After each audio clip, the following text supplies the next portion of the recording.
In this video, I'll show you how to create AI projects in Google AI Studio in 2026. Google AI Studio allows you to experiment with Gemini and create projects for different AI-powered tasks. Whether you're working on a chatbot, content generator, coding assistant, or another AI application, starting with a well-organized project can make your workflow much easier. First, open your web browser on your PC or laptop and go to Google AI Studio.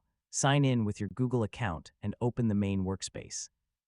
To begin, look for the option to create a new project or start a new AI development task. Select it and give your project a clear name.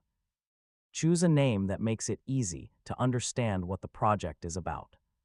For example, you could call it Customer Support Assistant, Study Helper, or AI Content Generator.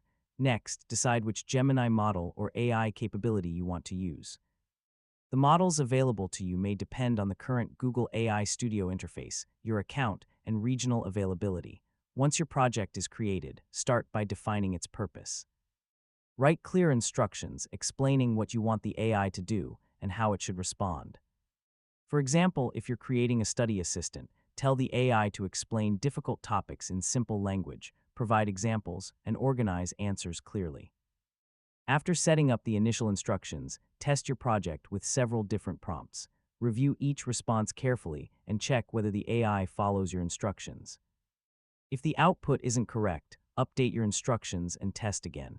You can also add features gradually instead of trying to build everything at once. Start with the core function, make sure it works, and then add additional capabilities.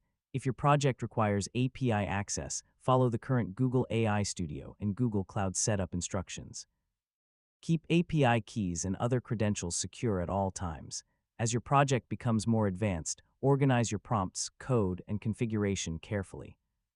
This will make it easier to maintain and troubleshoot your application. Before sharing the project, test it with realistic examples and check for unexpected behavior.